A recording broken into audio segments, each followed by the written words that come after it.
y nos ponemos manos a la obra con la tutoría colectiva de despliegue eh, que nos da pie a iniciar la unidad 5 de las 6 que componen el curso.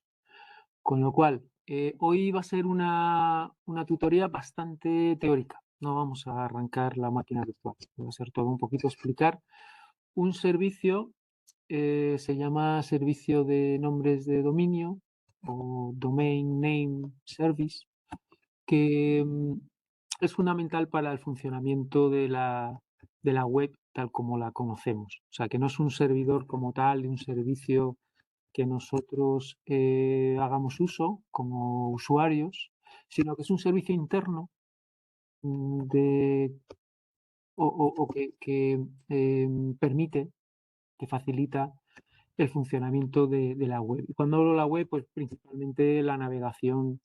eh, bueno, no, en realidad sirve para todo. Sirve no tanto navegación por los servidores web utilizando un navegador, pero también para encontrar servidores y para encontrar máquinas en cualquier ubicación que estén desplegados dentro de la red de redes. ¿Vale? Esa es un poco la idea. Entonces, obviamente, para poder hacer toda la operativa orientada a servicios de Internet, pues es un servicio fundamental y necesario. ¿En qué consiste y qué nos ofrece este servicio? Básicamente la idea es la siguiente. Internet se basa en una serie de algoritmos, procedimientos de enrutamiento de paquetes. ¿Vale? Y hay una serie de dispositivos, routers, switches, hay una serie de dispositivos dentro de la red que van enrutando paquetes y hacen que una comunicación entre un cliente y otro o entre dos dispositivos que están en la red pues se produzca. La manera, obviamente, cada vez que hay este tipo de posibilidad de comunicación, necesitamos tener algún tipo de identidad, de identificación de cada uno de esos elementos. Porque yo cuando quiero hablar con alguien tengo que decir con quién quiero hablar. Entonces, en Internet, las direcciones de los dispositivos, de los servidores, de los ordenadores que están conectados, esas direcciones básicamente son numéricas, se componen de 4 octetos en binario y cada octeto pues en decimal pues puede ir de 0 a 255, ¿no? Es lo que te da de sí un número binario con 8 dígitos. Entonces, la concatenación de esos 4 octetos, pues imaginaros, pues da pie a la posibilidad de dar direcciones a X eh, elementos, dispositivos que están en Internet. ¿Qué pasa? Yo cuando utilizo tecnologías de cliente-servidor, como puede ser un servidor web desde un navegador, pues la idea de que yo tenga que solicitar el servicio a ese servidor utilizando una dirección IP, que es esa que os digo, compuesta con octetos, pues resulta poco humana, porque si yo tengo que estar acordándome de las direcciones IP de la web del instituto, de la web de los periódicos que consulto, de la web de los servicios que utilizo con las aplicaciones de Internet, eso sería impensable, ¿no? Que todos tuviéramos que recordar esas direcciones en base a su dirección real dentro de la manera de enrutarlo dentro de Internet. Entonces, nosotros, los humanos, pues nos viene mejor el tema simbólico, ¿no? El tema simbólico. Y siempre nos manejamos mejor si las cosas tienen nombres simbólicos que si tienen nombres numéricos. ¿Por qué? Porque, bueno, pues a la hora de esos nombres, pues tienen una semántica, tienen un significado y entiendo que puedo acordarme del país.com o el país.es de una manera más sencilla que de 4 números. Entonces, dada esta situación, aparte de que haya buscadores, obviamente, que tú puedas pedirle a Google que te encuentre tal máquina o tal otra o tal servidor web, ¿no? Pero un poco cogeros la idea, ¿no? Un servidor, un servicio de nombres de dominio lo que va a hacer es hacer la traducción de los nombres simbólicos que se puede dar a las cosas hacia las direcciones IP numéricas, que son como realmente van direccionados los paquetes. Vale, entonces, sobre esos mecanismos de direccionamiento, tenemos que establecer un servicio que permita por ejemplo, a los navegadores, cuando yo pongo esta URL aquí, que le permita saber en qué IP o a qué IP tiene que mandar el paquete que está asociado a este nombre de dominio, ¿vale? O a este nombre de host, porque es donde va a estar ubicado el servidor web al que tengo que dirigir la petición para que luego pues, reciba esta URL y me pueda transmitir esta página de respuesta.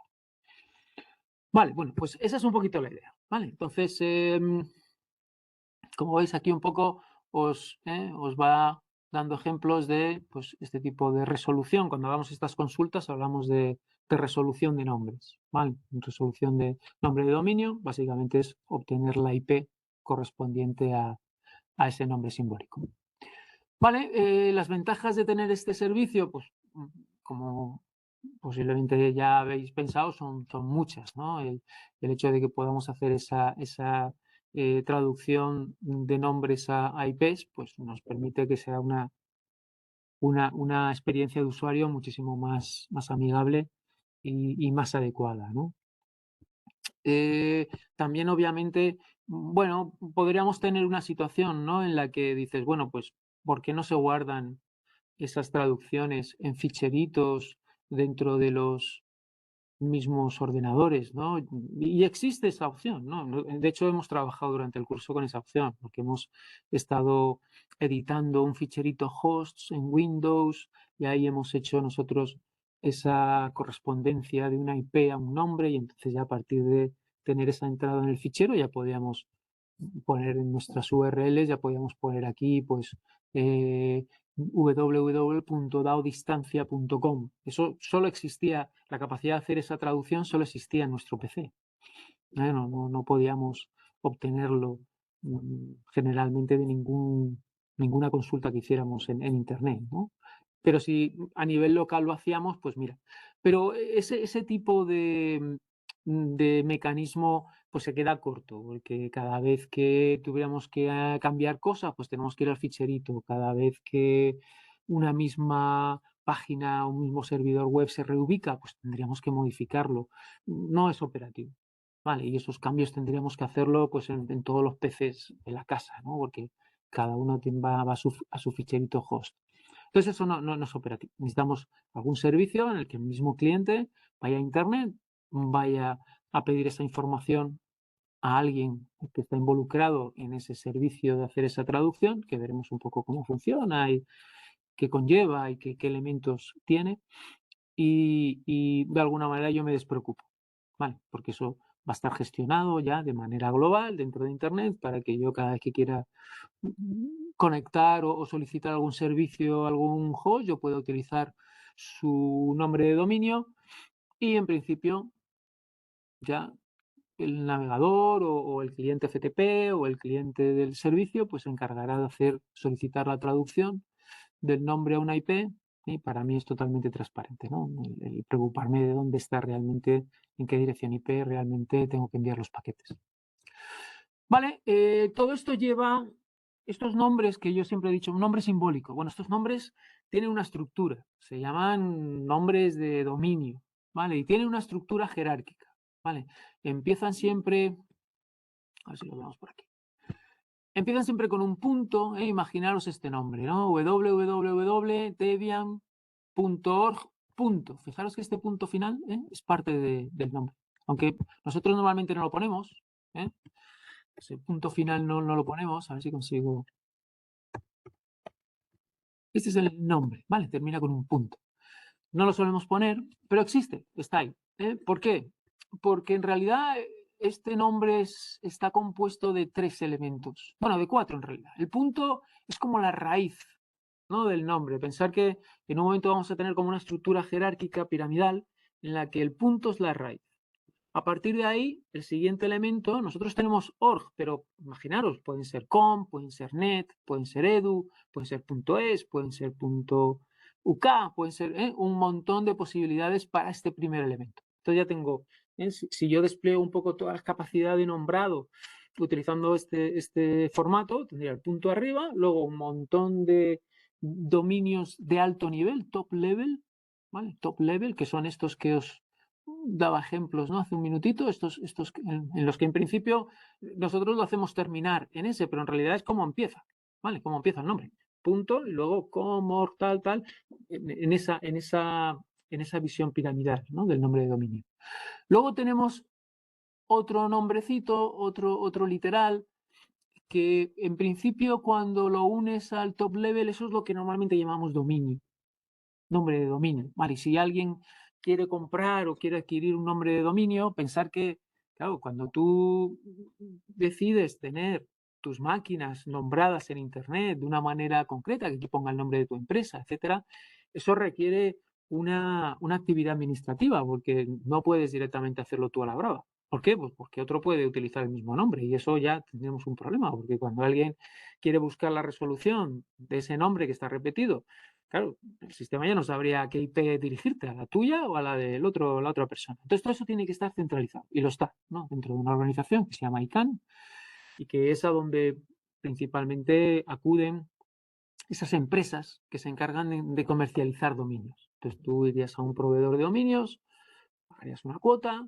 para reservar ese nombre durante un tiempo y ese proveedor haría todo el trámite con esa organización que es internacional, americana, para asegurarse de que ese nombre de dominio es único y nadie lo tiene adquirido. Por eso cuando, no sé si alguien ha tenido o tiene dominio, mucha gente tiene dominio, mucha gente con su nombre o con el nombre de la empresa, o incluso gente hace negocios con los dominios, porque se imagina que a lo mejor es un nombre de dominio que va a tener mucho tirón a nivel de empresas que se llamen así, y lo adquiere antes y luego cuando la empresa está interesada, pues se lo vende a un buen precio. ¿Vale? O sea que el tema de los dominios es un mundo bastante curioso. Bueno, pues eso sería lo que normalmente llamamos dominio. Debian.org es el dominio, posiblemente de la organización de Debian, y que bajo ese dominio luego podría tener subdominios. Imaginaros, a lo mejor, yo qué sé. Bueno, vamos a ponernos en el caso normal. Debajo de Debian lo que tenemos ya son nombres normalmente ya de servidores, ¿vale? www.debian.org.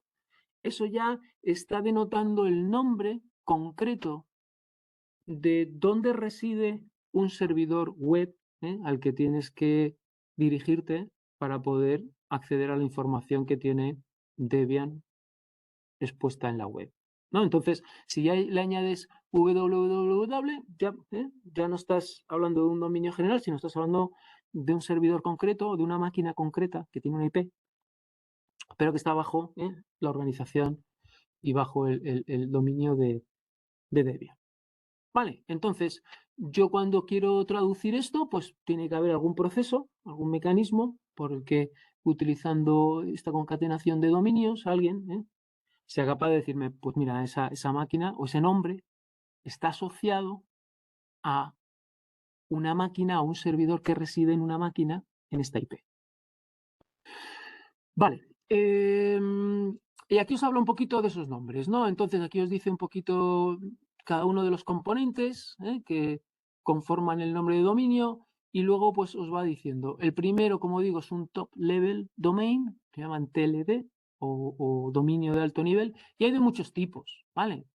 Pueden ser pues netcom, pueden ser de localización, pueden ser de naturaleza de la información que se cuelga en ese tipo de dominio. Los hay de muchos tipos, incluso los hay multilingües, o sea, podrías meter una ñ, no se recomienda, ¿vale? No es buena idea meter estos caracteres dentro de estos nombres de dominio. ¿Por qué?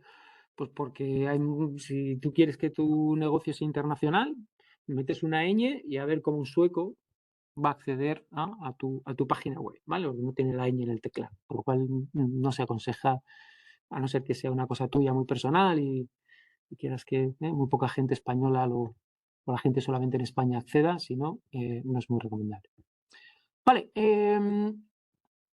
aquí vamos a ver la jerarquía. Esta es una pequeña visión, ¿vale? Aquí lo tenéis, esa pirámide que yo os hablaba. Entonces, punto, luego los nombres que tenemos de dominios de alto nivel. Luego de segundo nivel, aquí serían los nombres de las empresas. Podría tener subdominios, ¿vale? Podría tener luego aquí incluso varios niveles, ¿no?, de subdominios. Pues dentro de la empresa, pues puedo decir el departamento, recursos humanos, marketing, y a lo mejor dentro, pues podría tener ya nombres de hosts concretos, ¿vale? O sea que no necesariamente tienen 3 niveles, podrían tener más, ¿vale?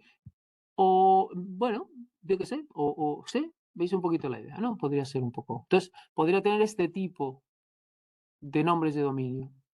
Punto, que no se pone, pero bueno, existe, punto, org, punto, empresa, punto, departamento, punto, recursos humanos. Vale, podría ser. Lo normal es que tengan 3, ¿vale? 3 partes. Vale, aquí viene un poquito, por ilustrarlo, una lista con todas las posibilidades que tienes para poner en el top level domain. Fijaros, nosotros conocemos muy pocas, conocemos .com, .local, .net, no sé, por todas las de los países, sí, también, pero fijaros, o sea, la lista es bastante grande. Todo esto son posibilidades, que en principio, algunos me imagino, porque son nombres de empresas, .sener, algunos me imagino .shell, a lo mejor, son nombres que están patrocinados y tú no puedes coger un nombre que tenga ese top level domain. Pero hay muchos que puedes coger. Otra cosa curiosa es si entráis en esta web, un poco con el tema de los dominios, ¿vale? Si entráis en esta web, aquí os dice, en principio, os da información de quién es el dueño del dominio, ¿no? Entonces, imaginaros que, no sé, madrid.org, ¿existe esto? Creo que sí. A ver qué nos dice. Vale, y aquí nos dice, aquí nos da información de este dominio, ¿vale? Y nos dice, pues, quién es el dueño, los name servers que lo vamos a ver ahora, cuándo expira, ¿vale? O sea que si alguien tiene, pues, de alguna manera curiosidad por saber si algún nombre de dominio ya está cogido, ya está ocupado, ya o no, pues puede venir aquí, puede hacer, pues DAO, vamos a ver si DAO distancia. Luego, obviamente, puedes cambiar, puedes decir .com, .es, vamos a ver .es. Vale, este me imagino que estará, pues mira, está cogido. Ah, no está cogido, vale, está libre. Vale, is available. Y te costaría, pues, cogerlo, pues, 25 dólares. Y con esto, tú ya no tendrías que estar cambiando en tu host, sino que ya se publicaría toda la información para que se haga la traducción a IPs, se publicaría en Internet y este servicio permitiría cualquier acceso desde cualquier cliente y saber en qué IP está el servidor web, o el servidor de correo, o el servidor FTP, etcétera, etcétera. Vale, bueno, eso por si tenéis pues ese tipo de... Otro concepto que está aquí es el FQDN, ¿vale? El FQDN es el Full Qualified Domain Name. Entonces, el Full Qualified Domain Name se llama al nombre que se da con todos los elementos que lo componen, ¿vale? Incluido el punto final. Entonces, contabilidad.consultas.empresa.org. Ese es el Fully Qualified Name. Vale. Si le falta algún trocito, ya no sería fully. Vale. No estaría el nombre completo. Y bueno, pues eso, si tú en principio quieres saber el nombre completo, pues tienes que atenerte a este formato. Vale. ¿Cómo funciona entonces? ¿Cómo funciona? Voy a saltar de servidores raíz, voy a saltar al funcionamiento como tal, ¿vale? ¿Cómo funciona este tema de la resolución? ¿Vale? Y eso lo vamos a ver, vamos a verlo con este dibujito, ¿vale? Ver que aquí hay consultas, varios tipos de consultas recursivas e iterativas, se parecen mucho, os voy a decir cuál es el matiz, pero vamos a ver primero esta figurita. Entonces, ¿cómo consigo? No me abre. Vale. ¿Cómo consigo que desde una máquina en la que yo meto en el navegador www.ejemplo.com, ¿vale? Y quiero, pues igual que pongo esto, podría poner el país o marca o cualquier web. ¿Cómo consigo recuperar una IP de este tipo? De EFG, estos son numeritos, ¿vale? Esto sería 94.38.62.104. ¿Vale? ¿Cómo se hace esto? Pues se hace de una manera jerárquica. Entonces, lo primero que se hace es enviar una petición al servidor raíz. Y los servidores raíz son 13 servidores que están desplegados por todo el planeta, ¿eh? Y que están disponibles para que en cualquier punto del planeta alguien, de alguna manera, necesite sus servicios para hacer la resolución. Entonces, estos servidores raíz, lo único que van a hacer es, cuando reciben la petición inicial, lo único que van a hacer es fijarse en la última parte. ¿Vale? Ya puede ser com, org, los top level domains, ¿vale? Lo que hablamos. Y él le va a decir de vuelta, le va a decir, mira, como es .com, yo te voy a decir qué servidor de nombre de dominio, qué servidor de nombre de dominio, es el que se va a encargar o el que sabe de cualquier dominio cuyo top level domain sea .com. Es decir, él de alguna manera no resuelve, no te da la IP de este nombre, sino que te dice quién te puede seguir ayudando a hacer la resolución. Y la respuesta es, todos los .com, quien sabe, ya sea el dominio que sea, pero si termina en .com, quien sabe resolver, quien te va a dar información sobre la IP de ese dominio, es este servidor de dominio, ¿vale? Que está en esta dirección IP, ABCD. Vale, estupendo, dice, vale, muy bien, bueno, he avanzado un poquito. No tengo la resolución, pero he avanzado un poquito, ya sé quién me puede seguir ayudando. Entonces, le envía a esta dirección, este sería el ABCD, este servidor, le dice, oye, ¿tú sabes quién está en esta, a qué IP corresponde este nombre? Vale, y dice, bueno, yo no sé quién está en ese nombre, pero sí te puedo decir quién sabe qué servidor es el que sabe todos los hosts que están en el dominio ejemplo.com. Vamos, otro paso de concreción en el proceso de resolución. ¿Vale? Ya no solamente sé quién me puede ayudar para todos los .com, sino que ahora este servidor también me da una pista más y me dice, bueno, yo sé todos los .com, yo te puedo ayudar y te voy a decir quién te va a solucionar el tema con los ejemplo.com. ¿Vale? Con los servidores que están en el dominio ejemplo.com. Y entonces a ese, este W, X y Z es este segundo, le envío otra petición y digo, oye, ¿quién resuélveme este nombre? ¿A qué IP corresponde? Y este sí que ya sabe a qué IP corresponde este nombre w.ejemplo.com. Y ya me da la solución. Mira, pues está en esta IP. Vale. Como veis, es un proceso. Cuando hablamos de un servicio, normalmente nos acostumbramos a pensar en un servidor, un cliente y una comunicación directa.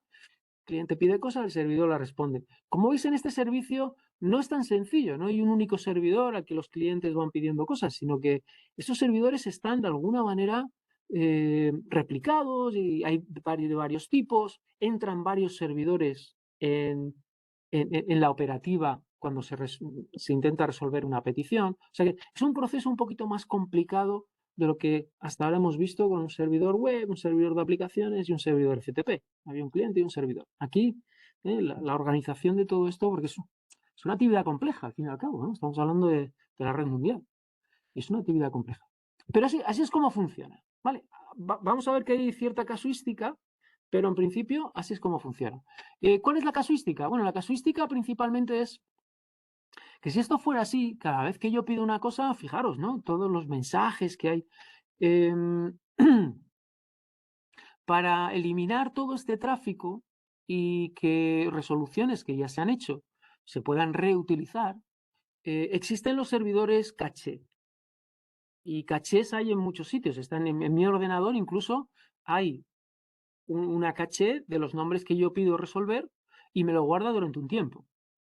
¿Vale? Para no tener que estar continuamente molestando a los servidores estos raíz o a los .com, continuamente con mis peticiones, cuando hace 2 minutos que me lo ha resuelto y me ha dicho cuál es la IP. Entonces, todas esas resoluciones que se van haciendo se van guardando, ¿vale? En distintos niveles, ya sean en los DNS que yo tengo configurados para que me ayuden a hacer la resolución, o ya sea en mi propio PC, ¿vale? También hay un tiempo de caché y esa memoria intermedia pues permite no tener que estar continuamente resolviendo cosas que se acaban de resolver hace un minuto. Vale, entonces, esta es una parte importante, ¿vale? Porque si entendemos más o menos cómo se resuelve, aparte de las caches, obviamente, pero este algoritmo es interesante. En cuanto a estas consultas, bueno, vamos ahora a ver los servidores raíz. Vale, los servidores raíz, vamos a verlo un poquito aquí en esta web. ¿Podemos parar un segundo para un par de preguntas? Sí, claro, adelante.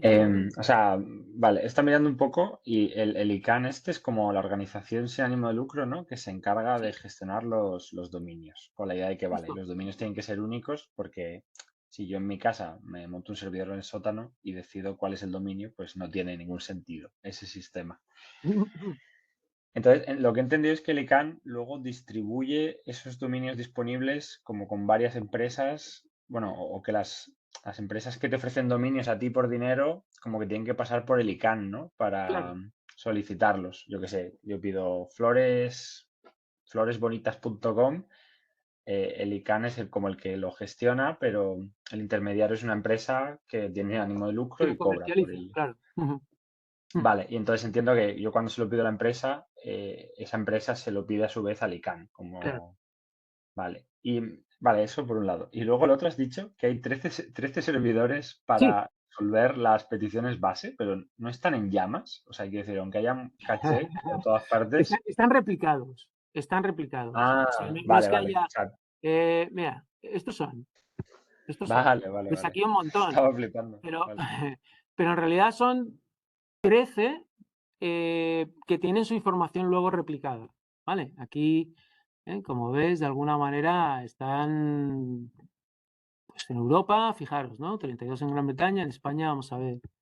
España, pues principalmente, a ver, 10 en Madrid.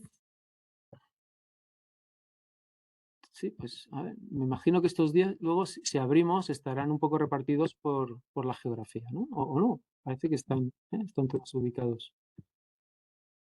Vale, entonces de alguna manera, a todos estos que existen, que son muchos, ¿no? Tú le puedes decir, porque son servidores raíz. Tú llegas con una petición con un nombre de dominio completo, él va a mirar el top level y te va a decir, bueno, los .org, si en tu dominio está el org, pues los .org tienes que ir a este otro servidor. ¿Vale? Y él te da la información de cómo proseguir en tu averiguación hasta que llegues al último name server que ya sepa concretamente cuál es la IP de tu dominio. Vale, pero sí es verdad que cuando digo 13, en realidad no son 13, son muchos más, ¿vale? Que están conectados. Y piensa que todas estas caches también permiten que no haya tanta necesidad de continuamente estar contactando con ellos, ¿vale? Estas caches van almacenando esas resoluciones y posiblemente muchas de ellas ya directamente con lo que se ha hecho anteriormente Sí, se puede. respecto a eso, también tenía otra pregunta, y ya es Ujú, la última. Entiendo lo de la caché que tenemos local en nuestro ordenador. Es ujú, como, vale, una especie de historial. Ya he ido a la página, yo qué sé, pues periódico.com o ujú, algo así, y entonces ya sé resolver esa dirección porque me lo he guardado yo. Pero correcto. ¿qué caches, o sea, cómo pueden ayudar las caches intermedias? Porque si tú no la conoces en local, vas a tener que enviar la primera petición al servidor general, al que resuelve el COM, el ES, ¿no? Ajá. El ORG. Entonces, Ujú. hay caches intermedias, decías, Hay pero caches no sé muy intermedias. bien. Sí, tú piensa que tú, cuando eres cliente, en realidad tú le envías la petición a los DNS que tienes configurados, ¿eh? Todos a lo mejor tenemos esa experiencia de haber configurado los DNS en los interfaces de red de nuestras máquinas, ¿no? Que hay un preferido, un alternativo. Entonces, esos DNS en realidad son los que están haciendo todo el trabajo. Y mira, me viene muy bien para hablar un poco del tipo de consultas, porque en realidad nosotros principalmente hacemos consultas recursivas. Es decir, este somos nosotros, pero nosotros no hacemos toda la operativa, no vamos pidiendo pistas a los DNS, sino que lo hace nuestro DNS, el DNS que tenemos configurado, tanto en las máquinas virtuales que tenemos en Ubuntu como en nuestros PCs. Ya sabéis, ¿no? En el panel de configuración, espérate, te lo voy a sacar para que se quede todavía más claro. A ver si, dame un segundito. Vamos a configurar el adaptador y ahí te voy a enseñar dónde se configuran los DNS. Bueno, creo que te entiendo de todas maneras, pero Sí, esos no, por DNS siguen ilustrarlo. siendo la parte local, o sea que no son caches intermedias aún, ¿o Sí, sí? esto puede ser el DNS de Google, por ejemplo. Yo tengo en muchos sitios tengo configurado el DNS de Google y es un DNS al que van muchas máquinas.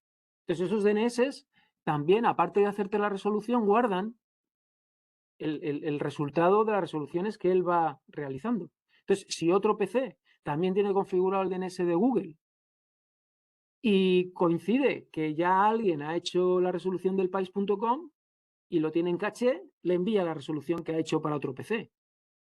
O sea, esos Vale, o sea, DNS no son locales.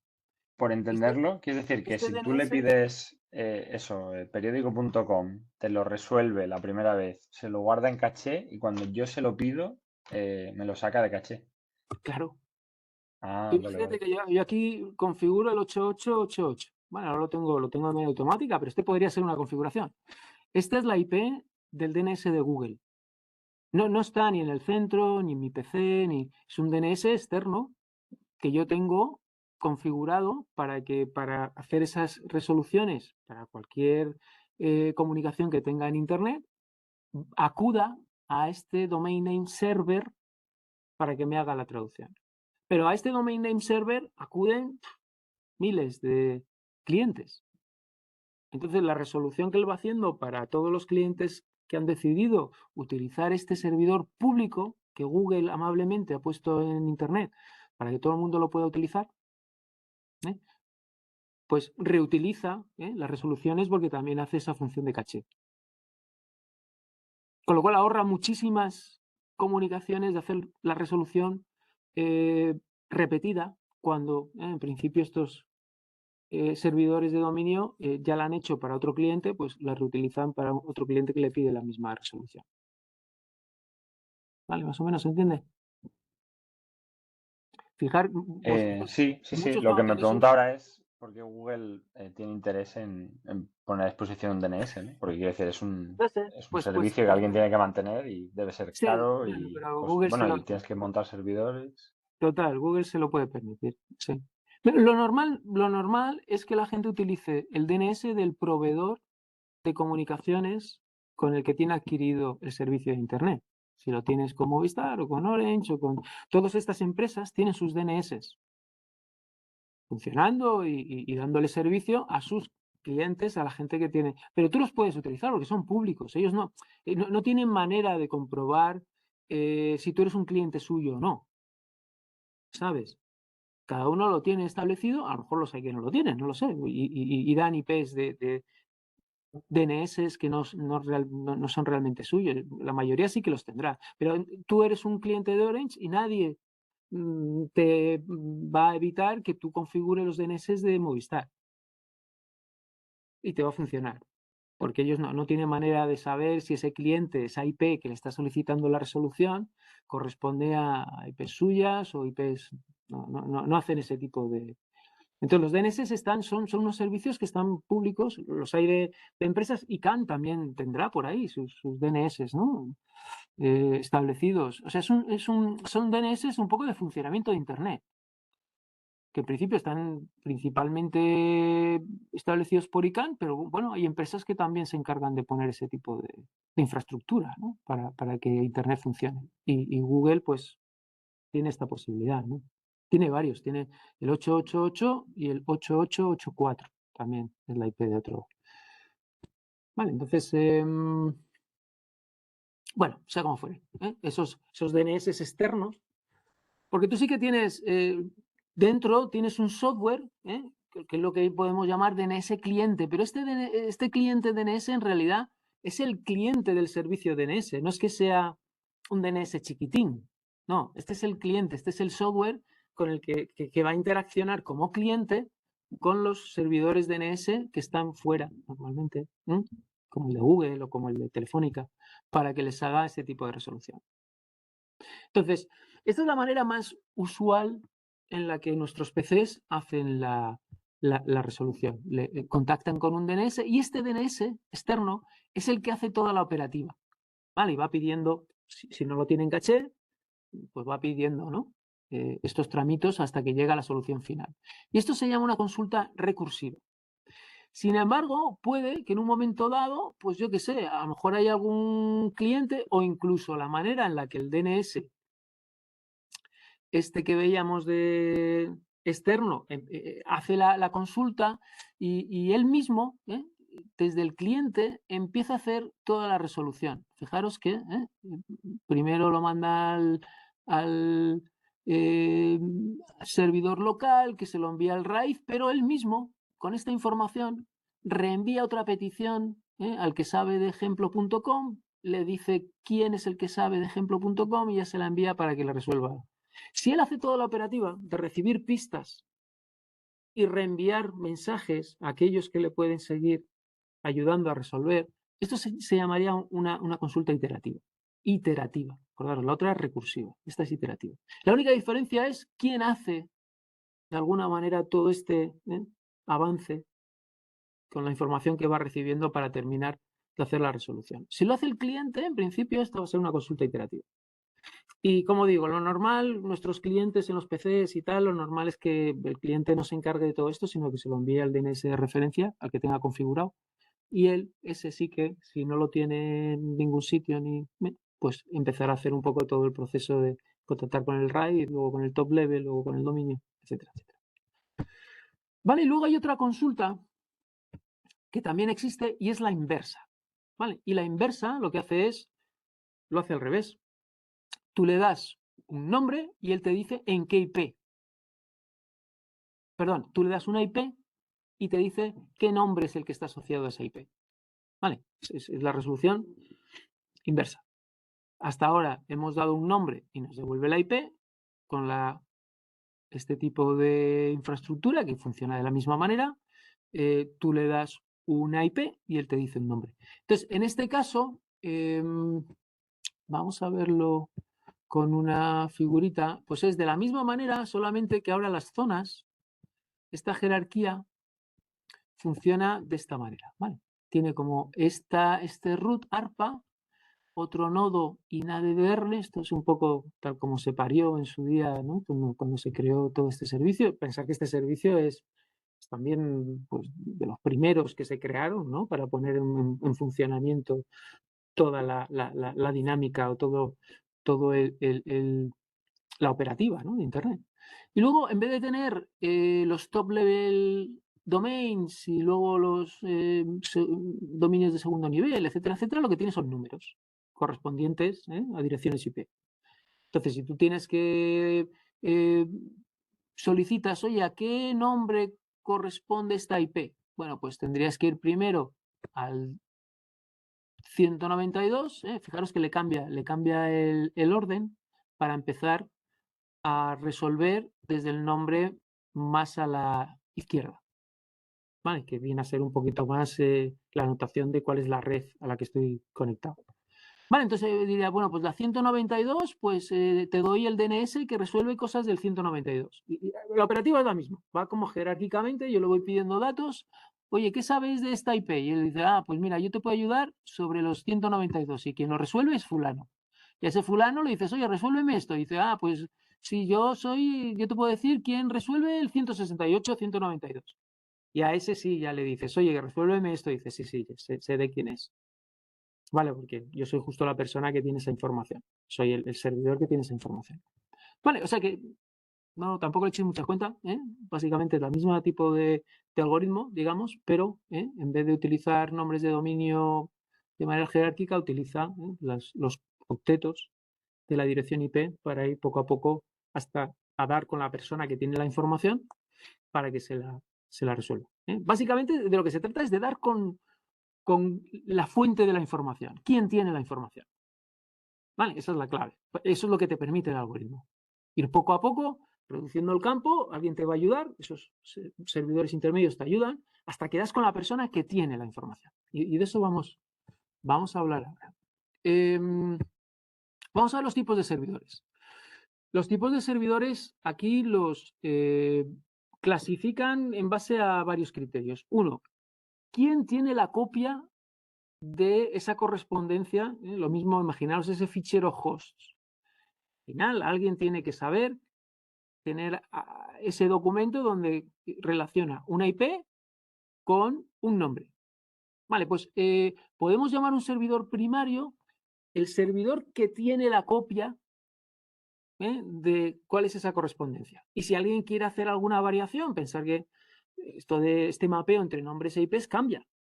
Ya de mañana a lo mejor yo pongo el servidor en otra red o en otro proveedor y me dan otra IP. Y tengo que cambiarlo porque a partir de ahí, cuando alguien entre en elpaís.com, ya no va a la IP antigua, tiene que ir a la IP nueva. Entonces, estas informaciones cambian, son dinámicas. Vale, entonces el primario es el dueño, digamos, la autoridad para tener esa información. Y esa información normalmente se replica, no la tiene un único servidor. ¿Vale? Se replica, se copia. Entonces hay como una cadena, ¿no?, de copias y ahí es donde nosotros llamamos servidores máster y servidores secundarios o esclavos. Vale, en el momento que yo tengo el primario y de ese primario tengo varias copias en otros servidores, ¿vale? Ese servidor del que se hace la copia hacia otro se llama máster y el servidor que recibe la copia se llama secundario o esclavo. ¿Vale? O sea que máster y secundario, bueno, pues vienen un poco a ser esa idea de que uno es el que tiene la copia inicial, que no necesariamente es la copia original, ¿vale? Esto puede ir un poco en cascada. Yo soy el primario, yo tengo la copia original. Y hago la copia en 3. Pero de esos 3, a lo mejor se hace la copia en otros 3 cada uno. ¿Sí? Con lo cual, el intermedio, digamos, es esclavo con respecto al primario, pero es máster con respecto a las otras copias que hace en otros servidores. ¿Vale? O sea que puede haber ese tipo de... Porque pensar que obviamente cuantas más copias haya, pues más facilidad hay para acceder a ese servicio, que esté más cerca, que dure menos, que no esté ocupado el servicio, que sea más fácil, ¿no?, de recibir la información. Y luego, como digo, aquí hay servidores solo caché, ¿no?, que son servidores que en principio van guardando las resoluciones que se van haciendo y él pues va tirando de esas resoluciones. Obviamente la caché tiene un tiempo, ¿no? En un momento dado expira y ya esa información ya no es válida porque tiene que refrescarse y volver otra vez a hacer las resoluciones. ¿Por qué? Pues porque esas correspondencias pueden variar.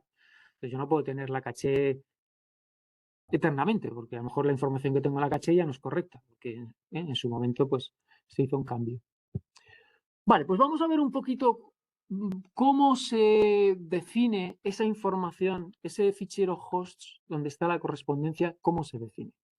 Y para ello se escribe un ficherito en el servidor primario, que lo vamos a trabajar luego a nivel práctico, y ahí pues vamos a añadir información. Y aquí más o menos se describe qué información es la que hay que añadir en el ámbito de los DNS que vamos a escribir en Ubuntu. ¿Vale? Entonces, cada información o cada registro que vamos a añadir a ese fichero tiene estos campos: propietario, tiempo de vida, clase, tipo y datos concretos. ¿Vale? Y esto en principio no nos va a decir mucho hasta que no entremos un poco más en detalle a decir qué tipos de registros son los que podemos añadir. Vale, o sea que esto es la información por cada registro, y cada registro debería tener estos campos rellenos, o ya veremos un poco, o con valores por defecto, pero tiene que haber, en principio, esta información tiene que estar disponible para cada uno de los registros que añadamos a este fichero. Y los tipos de registros son los siguientes. Vale, los tenemos aquí más o menos explicados. Luego vamos a ver un ejemplo poquito más detallado en otra web. Esta web que os enseñé antes para la búsqueda inversa la tenéis en la webgrafía, ¿vale? Muy recomendable porque está muy bien explicado y tiene ejemplos y os va a venir muy bien. Los registros que vamos a encontrar en estos ficheritos que llamamos de zona, ¿eh? Dentro de los servidores de nombres son los siguientes. El A es el típico que me relaciona una IP con un nombre. ¿Vale? Y aquí tenéis un ejemplo. Por ejemplo, tengo este registro que dice este nombre va a estar relacionado con esta IP. ¿Vale? Entonces, esto es lo que hacíamos nosotros en el host. Siempre un IP con un nombre. Listo. El AAAA tiene que ver con la misma idea, pero esta es una IP IPv4. Veis que esta es una IP de versión 4 y esta es una IP de versión 6. ¿Vale? Un sistema de enrutamiento que no ha calado del todo, porque todos mantenemos todavía nuestras direcciones en IPv4, pero bueno, que está ahí definido por si en un momento dado pues las direcciones de este sistema se van acabando, que obviamente son muchas, pero Internet ya se está haciendo enorme y habría que migrar a este tipo de correspondencia a una dirección en este otro formato que es IPv6. ¿Vale? O sea que el 4A es para IPv6. CNAME es un alias, ¿vale? Entonces, cuando tengo este tipo de registro, lo que estoy diciendo es, vale, este nombre en realidad es en la misma IP que este otro. Así que si quieres saber a qué IP corresponde este nombre, tienes que ir a resolver este otro. ¿Vale? Es un alias, es otra manera de llamar al mismo nombre. Pero de alguna manera requiere que vuelvas a empezar otra vez todo el proceso de resolución. O sea, llegas aquí y te dice, vale, sí, lo tengo, pero en realidad no te voy a dar la IP porque lo único que te voy a decir es que tiene la misma IP que este otro nombre. Vale, y tendrías que volver otra vez a iniciar todo el proceso de resolución. Por eso, digo, lo haría el DNS este que está haciendo todas las averiguaciones. NS es dónde está ubicado, cómo se llama, por nombre, no por IP, sino por nombre, cómo se llama el servidor donde está ubicado el servidor de nombres para ese dominio. Es decir, ¿quién tiene la información? ¿Quién puede resolver la resolución para aquellos hosts que están en ese dominio? ¿Vale? O sea, es el nombre de la persona que tiene la información. Y puede haber más de uno. ¿Vale? Puede haber varios. Dentro del registro, perdón, dentro del ficherito este de zona puede haber varios, por si. En un momento dado quieres consultar a uno, no está disponible, pues puedes ir a consultar a otro. Vale, esta es la información que en un momento dado, cuando vimos el funcionamiento del cliente, aquí en la consulta recursiva, aquí, cuando yo le digo, oye, ¿y quién me puede dar la información de ejemplo.com? Acordaros, este me dice, bueno, pues los .com están en este. Y este me dice, los ejemplo.com están en este. Bueno, pues esta información sale de esos, nombres de servidor. ¿Vale? Porque para saber quién me va a dar la información para yo poder resolver cualquier host que esté en el dominio ejemplo.com, en realidad lo que me está proporcionando es, vamos a ver los registros, es este registro de aquí, el NS. ¿Vale? Porque este nombre corresponde al servidor que va a hacer resolución de nombres sobre ese dominio. Vale, luego tengo aquí otros que tienen que ver con los servidores de correo, ¿vale? Un poquito ya servidores muy concretos que suelen estar asociados a los dominios. ¿Cuál es el servidor de correo? Esto sirve para hacer resolución inversa. Este SOA, lo vamos a ver ahora, es el registro inicial, un registro con información un poco del funcionamiento de la configuración de esta zona. TXT, por si quiero meter alguna información textual que sea interesante luego para hacer alguna operativa. Y esto que es el SPF, que es un registro que tiene que ver con cierta validación de servidores de correo para que ningún servidor pueda usurpar un nombre de dominio y mandar correos con un dominio que no es realmente el que le corresponde. ¿Vale? Esto es un tema de seguridad. Vale, esto a lo mejor suena un poquito genérico, pero vamos a ver el ejemplo y lo vais a entender mucho mejor. Vale, este es un ficherito de zona. Esto lo veis aquí, ¿vale? ¿Y aquí qué tengo? Pues estos son registros, ¿vale? Aquí tengo el SOA, luego tengo otro registro NS, otro registro NS.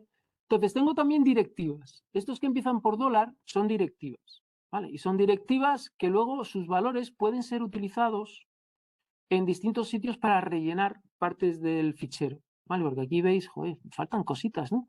Bueno, pues vemos un poquito que luego el mismo fichero se autorrellena con información genérica o reutilizable que se establece en estas directivas. Entonces, TTL significa time to live, y es como el tiempo que tiene estos registros antes de que expiren. Vale, ya vemos un poquito qué significa eso de expirar. Básicamente tiene que ver con el hecho de que cuando yo hago copias de esta información, esa copia tiene que refrescarse. No puedo dejar la copia ahí ya para siempre, porque el ficherito que hay en el DNS primario puede cambiar. ¿Vale? Entonces el secundario cada X tiempo tiene que decir, oye, refrescame la información.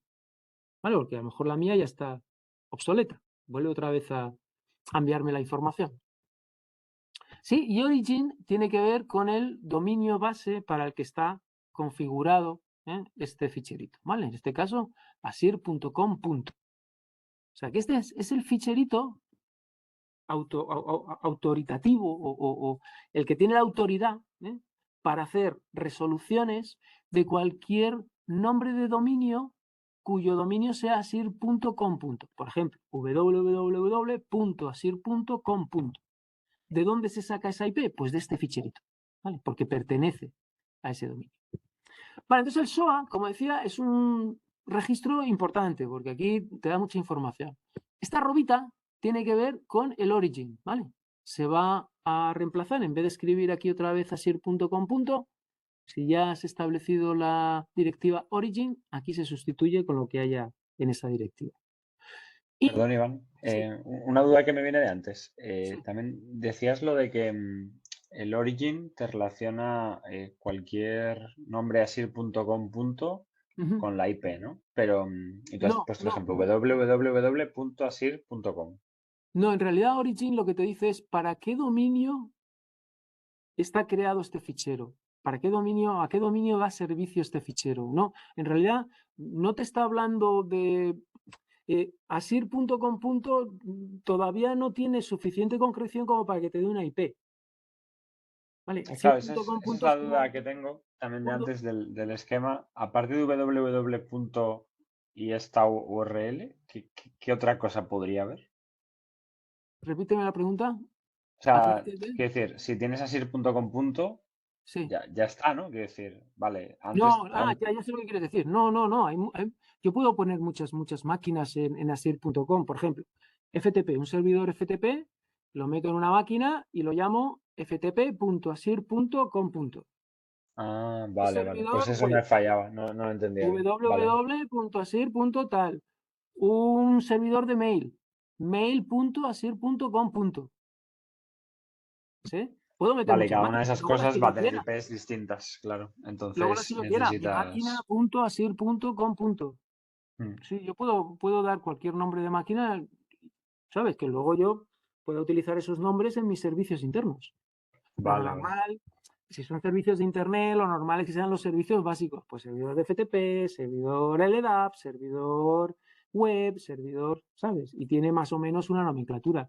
Pero esto no sirve solamente para Internet. Yo puedo desplegar toda esta infraestructura a nivel local, ¿vale? Y poner mis DNS, son IPs privadas, sabes que hay unos rangos de IPs que son privadas, y poner DNS dentro de mi centro o mi empresa.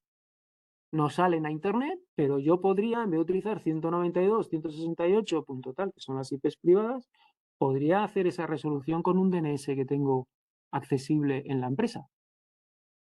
¿Vale? Y ahí, pues, a lo mejor sí que tiene más sentido, recursos humanos, marketing, tal, y a cada máquina que tiene información, una base de datos, por ejemplo, de marketing, pues la tengo en una máquina que tiene un nombre marketing.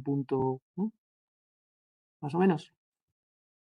Vale, entonces vamos a los registros que nos encontramos en este ficherito. El SOA, decía, fundamental porque es un poco el registro inicial. ¿Qué información tiene? Por un lado, tiene la máquina donde va a estar el nombre de dominio de la máquina donde va a estar el fichero autoritativo, es decir, el DNS primario, ¿vale? Con autoridad, que es el que va a manejar y sobre el que habría que hacer actualizaciones si queremos cambiar la información. Esta es la dirección de correo del administrador. No hay una arroba, y no hay una arroba, ¿por qué? Porque la arroba en este ficherito tiene una semántica, que es la que acabo de explicar para sustituir por el origin. Entonces, en vez de poner arroba, pone punto. Pero en realidad esta es la dirección de correo hostmaster@asier.com. Y luego tiene una serie de valores. Este es un nombre de serie. ¿Por qué queremos un nombre de serie? Porque cada vez que haga un cambio, la manera que tiene el secundario de saber si la información que le envía es nueva o no es ver si el número de serie ha cambiado. Si cuando hagamos las prácticas, si hemos hecho algún cambio, lo suyo es que modifiques este numerito y le des un número secuencial. ¿Vale? Para que se quede constancia de que ya ha habido un cambio y si yo tengo una versión anterior, pues tengo que actualizar mis valores porque se ha cambiado la versión. Vale, 12 horas es el tiempo en el que una copia, un DNS secundario, va a tardar en pedir un refresco de la información. ¿Vale? O sea que cada 12 horas, aquellos DNS que tienen una copia de esta información, cada 12 horas, de manera automática, van a decir al primario, oye, vuelve a enviarme la información. Vale, 15 minutos es el intervalo en el que si esa petición no tiene efecto, no ha funcionado bien, va a haber un reenvío de la petición cada 15 minutos. ¿Vale? A partir de las 12 horas, si no me llega la contestación, cada 15 minutos estoy, oye, dámelo. Que no me llega, otros 15 minutos, dámelo. Y voy a estar así durante 3 semanas. A las 3 semanas de estar reintentando hacer el refresco, si no he tenido éxito, ese DNS secundario ya se anuncia como que no puede hacer ningún tipo de resolución, ya no es válido, ¿vale? Como que se da cuenta de que esa información ya totalmente puede ser obsoleta. Y 2 horas es el tiempo mínimo. Imagínate que en un momento dado el servidor ha intentado hacer algún tipo de resolución, ha fallado, bueno, pues lo guarda en la caché, ¿no? El hecho de que esa resolución ha fallado, pues lo guarda 2 horas, ¿vale? O sea que aunque ya se haya resuelto el problema, ese DNS va a estar 2 horas diciendo que no ha podido resolver esa IP o ese nombre de dominio con respecto a una IP, ¿vale? Es el NX, significa non-existent domain, ¿no? Cuando tú entras en Internet y dice, no hay, el dominio no se ha encontrado, ese servidor, pues eso existe o es fruto de un error de intentar resolver un nombre para el cual no se encontró la IP, con lo cual no hay información. Vale, entonces eso es información genérica, ¿vale? Y luego vamos a los registros como tal. En los registros como tal teníamos un nombre, siempre íbamos a tener un propietario que si no está, se asume que es el mismo que el registro anterior. Hay una serie de aquí de criterios raros, ¿no? Pero bueno, si los conocéis tampoco son tan complejos. Pero aquí tiene que estar el propietario. Acordaros lo que vimos aquí arriba, ¿no? ¿Cómo se conforma un registro en un DNS? Pues tiene estos campos. Propietario, tiempo de vida, clase, tipo, ¿sí? Pues aquí tengo un poco la misma idea. Aquí vendría el propietario, como no hay nada, hereda el del registro anterior, que a su vez es una arroba que le lleva a la directiva $origin, ¿vale? O sea que sería .asir.com, este valor aquí. Perdón, asir.com. Luego vendría el TTL. El TTL tampoco está aquí, pero como ya está definido aquí arriba, a nivel global, pues se asume 2 días. Después, IN. Estos registros definen un valor que se llama de clase, ¿vale? Y aquí todos son de Internet. Normalmente os vais a encontrar clase Internet porque es para lo que están los DNS, ¿vale? Para resolver Internet. Si hubiera otra clase de red por ahí extraña, pues estos aquí cambiaría. Pero no vais a ver ningún otro acrónimo que no sea IN, porque todo lo que estamos aquí resolviendo tiene que ver con Internet. NS es el nombre del servidor de nombres, ¿vale? Que es ns1.asir.com. Listo. Este, coincide con este, aunque luego aquí tengo un segundo, es donde se tienen que dirigir las peticiones de alguien que quiera resolver algún nombre que termina en asir.com. ¿vale? Y en este caso coincide con el mismo servidor donde está definido este fichero, ¿no? Porque es el DNS primario. Pero tengo otro. Y fijaros que este otro no está en asir.com. Está en asir.net. O sea que un DNS, un servidor de nombres, no tiene por qué pertenecer al dominio para el cual está haciendo resoluciones. ¿Vale? No es obligatorio. Puede estar en otro sitio. ¿Sí? Entonces, si en un momento dado este falla, pues se enviarían las peticiones a este. Y este, pues tendría una copia de este ficherito y podría hacer la resolución de la misma manera que lo hace este, a través de esa copia, siendo un servidor secundario. Vale, y tengo otros registros. MX para los correos, pues para el servidor de correos, tengo 2 servidores de correos. Estos numeritos indican un poco prioridad, a cuál es más interesante que se envíe. Y aquí abajo tengo los registros A. Estos son los buenos. Estos son los buenos. Aquí es donde hago la resolución real, ¿no? Es donde está la correspondencia entre la IP y el nombre. Pero fijaros que pone NS1 nada más. Si el nombre no es fully qualified, si no termina con punto, lo que se va a hacer es añadirle lo que tengo aquí en el origin. ¿Vale? Así que en realidad, esto que veo aquí en S1, en realidad es ns1.asir.com. ¿Vale? Eso son cosas que han hecho para que la gente no tenga que teclear tanto. Mail.asir.com. Y lo mismo prof y www. O sea que si alguien hace la resolución y FTP, si hace, oye, dime en qué IP está prof.asir.com, después de todo ese proceso, se llegará bien a este DNS, a este de aquí, o bien a este, y te dirán, él será capaz de resolver, sí, www.asir.com está en esta IP. Puedes acceder a él en esa IP. Y aquí tengo un alias, ¿vale? ftp.asir.com. Imagínate que llega esa petición, llega aquí, porque es del dominio asir.com, pero él le dice, sí, me consta, pero no te puedo dar la IP. Te voy a dar otro nombre de dominio que es el mismo o para el cual lo que tú me has enviado es un alias. ¿Vale? Y le envía este otro nombre. Y tiene que volver a empezar otra vez. Oye, ¿dónde están los .net?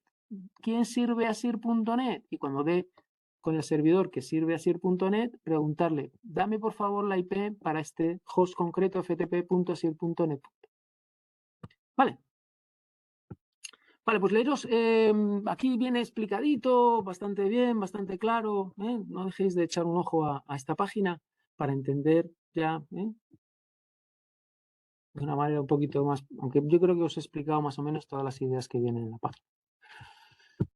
Vale, venga, una cosita más y terminamos. A ver si hacemos el 1.7.1.8. DNS dinámico. ¿En qué consiste? Un servicio que se proporciona y que obviamente, ¿qué ocurre? Imaginaros que queréis poner vuestro propio servidor web en casa, en vuestra casa. ¿Qué ocurre? Vosotros tenéis una IP pública que está asociada al router, ¿vale? No a vuestros equipos dentro de casa, sino al router. Pero es una IP pública, es una IP válida en Internet. Lo primero que tenéis que hacer es, ese router lo tenéis que configurar para que haga port forwarding. Es decir, decirle, oye, si te llega algún mensaje al puerto 80, no lo descartes, sino envíamelo a una dirección IP interna, privada, al ordenador donde has instalado Apache y has levantado Apache, mándalo a la 192, que normalmente no, es una 192.168, en el rango ese privado, y mándamelo a esta IP. Vale, entonces, si alguien desde fuera de Internet manda una petición vía un navegador a la dirección IP pública de tu router y al puerto 80, eso el router lo va a dejar pasar y lo va a reenviar al ordenador donde tienes Apache. Y va a funcionar. Vale, va a funcionar. ¿Qué pasa? Tu router recibe esas IPs de manera dinámica del proveedor. No tiene una IP estática, que siempre ya sea suya y no vaya a cambiar, sino que el proveedor, cada vez que enciendes y apagas el router, te da una IP distinta. Eso es un problema, porque si desde la web te quieren conectar utilizando un nombre simbólico, hostia, cada poco la correspondencia entre ese nombre y la IP cambia, porque cada vez que tú rearrancas el router, pum, cambia. Entonces se trata de minimizar el tiempo de actualización de esa información en los DNS que la tenga que proporcionar. Y hay una serie de empresas que hacen eso de manera bastante dinámica, bastante rápida. Entonces, establecen un software en tu ordenador, tu router, para saber cuándo esa IP cambia, rápidamente hace la petición de manera automática a los DNS donde tiene que actualizarse esa información. Está configurado para que el tiempo de vida de esa información sea muy corto, de tal manera que rápidamente todos los DNS que tiene esa información están continuamente refrescando por si hay cambios. ¿Vale? Y hacen toda la operativa para que tú puedas utilizar DNS, incluso en estos entornos en los que la IP de referencia pues, es bastante variante, cambiante, como puede ser la IP de tu casa, porque tienes un router que recibe del proveedor pues, IPs que se van a actualizar. Vale, entonces estos servicios de InDNS, no IP, FreeDNS, si queréis entrar en internet y ojearlos un poquito, que son de pago, tenéis que, a lo mejor hay algún tramo gratuito de servicio, normalmente son de pago y bueno, pues te suscribes y ellos un poco te pueden solucionar ese tipo de situación. Vale, la última sección habla un poco de, bueno, pues también una cosa muy obvia, los DNS preferidos o primarios. No quiero utilizar primario porque no quiero confundirlo con los otros tipos de DNS que ya explicamos, ¿vale? Voy a llamarlo preferido y alternativo. Y esos son estos de aquí, ¿vale? Tú cuando configuras, ¿vale? Tenía esto. Un segundito, pues lo voy a mostrar. Lo tengo aquí. Bueno, configuras una conexión de red, configuras los dos DNS, ¿vale? Ya voy a mostraroslo tal como está en Windows. Os lo acabo de mostrar antes, pero para que entendáis ya mejor qué es. Vale, aquí os enseñaba la configuración. Bueno, pues esto que tenéis aquí, DNS preferido y alternativo, que tú puedes configurar, estos son los DNS que va a utilizar tu cliente DNS para hacer la resolución. Y bueno, pues básicamente tienes dos. ¿Por qué? Pues porque si falla uno, pues se va a ir a probar con el otro. ¿Vale? Primero va a utilizar el preferido y si ese no responde, pues en un momento dado y según un poco la estrategia que tenga el cliente, pues va a cambiar y va a intentar solicitarlo en el alternativo. ¿Vale? A eso se refiere. Tener aquí un poco el mecanismo. Bueno, ¿dónde se configuran esos DNS? Bueno, pues en Windows, donde os he indicado, ¿vale? En el panel de control, en conexiones de red. Tenéis ahí la posibilidad de cambiar la información del adaptador. Y en Ubuntu, en Linux, en el mismo ficherito que configuramos al principio para configurar toda la red, los interfaces de red de las máquinas virtuales, teníamos este ficherito descrito con esta sintaxis en YAML y aquí había una sección name servers. Y ahí puedes poner las direcciones de los nombres de servidores que te van a dar el servicio inicial, ¿vale? A los que les vas a solicitar que hagan la resolución. Y los que hemos configurado, si tenéis curiosidad y entráis en esta carpeta etc netplan, vais a ver que son los de Google, ¿vale? Son los que se configuraron para que vuestras máquinas virtuales puedan salir a internet con nombres de dominio. Vale, y poco más. Hasta aquí. En la siguiente tutoría vamos a meternos ya en harina, vamos a instalar Bind, que es un domain name server en Ubuntu y vamos a hacer vamos a configurar un fichero de zona y vamos a trabajar con él pidiéndole que nos haga resoluciones. ¿Vale? Quizá hagamos algo también de alguna arquitectura con un primario y un secundario, ya veremos si nos da tiempo. Si no, pues bueno, está explicado ahí, tampoco con que entendáis el concepto, tampoco es necesario que tengáis presteza en hacer todas esas configuraciones que en principio son tarea del administrador de redes. Vale, pues alguna preguntita que se haya quedado ahí medio... No, todo bien. ¿No? Muy bien, Román. Vale, pues venga, pues nos vemos la semana que viene. Que tengáis buen fin de y ánimo. Venga, gracias. Venga, chao. Venga, chao.